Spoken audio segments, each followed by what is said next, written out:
안녕하세요, 섭입니다. 이번에 제가 까르띠에 이 시계줄 하나를 만들게 되었는데, 이게 보통 시계줄과는 조금 달라서 제가 겸사겸사 한번 보여드리려고 가져왔습니다.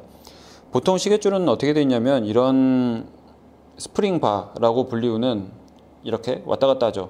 이런 것들을 이렇게 꽂아서 고정이 되어 있어요. 그래서 뺄 때도 이거를 꾹 내려서 빼서 시계줄을 교체한다든지 그렇게 하는 편입니다. 그런데 이거는 조금 다르게 생겨서 이런 핀으로 고정이 되어 있어요. 이 끝부분은 나사 방식으로 되어 있고요. 이쪽은 일자 드라이버 같은 걸로 돌리게끔 그렇게 되어 있습니다.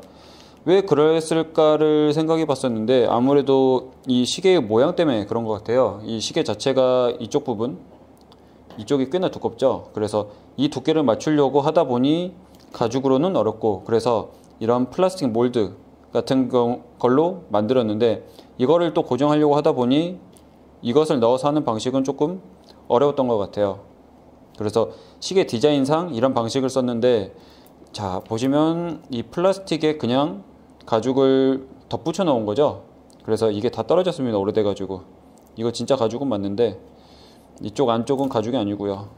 그래서 너무 오래되기도 하고, 그래서 저한테 숙제거리가 조금 생겼는데, 저는 오히려 좀 이런 것들을 재밌어 합니다. 좀 고민할 거리도 생기고. 그래서 제가 이것을 만드는 과정을 한번 영상으로 남겨보려고 해요. 참고로 어떻게 할 거냐면, 이런 두께, 이 두께감은 맞춰줘야 되잖아요. 이 폭도 맞춰주고. 그래서 상가죽, 스플릿 레더를 여러 개 붙여서 깎아서 이 안쪽에 들어가는 모양을 조금 만들어 줄 겁니다. 그걸 만들어 놓고 거기다가 이제 시계줄을 만드는 거죠. 그렇게 한번 해보겠습니다. 네, 그래서 한쪽은 이렇게 본딩까지 했는데, 저 노란색이 스플릿 레더 상가죽 4장을 겹친 거고요. 아마 저렇게 홈이 조금 파여 있는 것을 보실 수가 있는데, 핀이 들어갈 구멍을 저렇게 일부러 미리 만들어 놨습니다. 두께가 있기 때문에 저렇게 만들었고요. 4장을 그대로 겹치는데 살짝 휘어 붙이고 그 다음에 깎아내서 저 모양새를 만들었어요. 저게 들어간 것 빼고는 나머지는 뭐 크게 다르진 않습니다. 다만 구멍을 뚫을 때 조금 신경을 써야 되는 포인트가 있습니다. 그렇게 해서 튀어나온 거 다 이제 마무리하고, 네, 저렇게 이제 붙여주고요.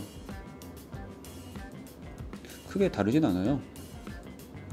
그래서 끝부분 제외하고 시계 몸통 부분, 그 부분만큼은 저런 식으로 모양을 잡아줬고, 그리고 저 상가죽이 들어가 있는 부분, 저 부분 같은 경우는 끝까지 뚫으면 구멍이 너무 커지기 때문에 그리프로 간격만 해놓고 사선선 곳으로 일일이 하나씩 뚫었습니다. 그렇게 하고 바느질을 해서 전체를 맞춰줬어요. 각도가 조금 마음에 안 드네요. 우선 이런 방식도 있다 라고 생각을 해보시면 될 것 같습니다. 그래서 참고차 짧게 찍어봤습니다. 이렇게 완성이 됐고요. 네, 생각보다 조금 마음에 드는 작업이었습니다. 다음에는 다른 영상으로 찾아오겠습니다. 감사합니다.